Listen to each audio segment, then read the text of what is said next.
чуркалардын баарын бул жактан кууп чыгыш керек. Бул сөз кулакты кесерин байкадыңыз беле? Токто, биз колдонгон башка сөздөрчү? Мисалы пактар, тёлка, оронгон, грантчылар, либераст, батник.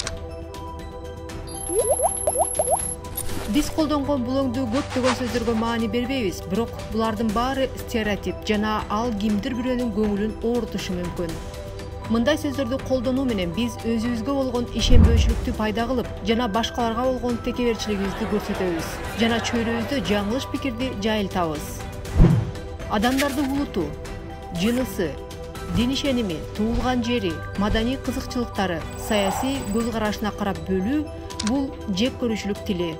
Жек көрүүчүлүк тилди кимге карата колдонуп жатсак дагы, дал ошол адам же адамдардын тобу биздин теңибиз эмес деген текеберчиликти көрсөтөбүз. Жек көрүүчүлүк тили басмырлоо болушу мүмкүн.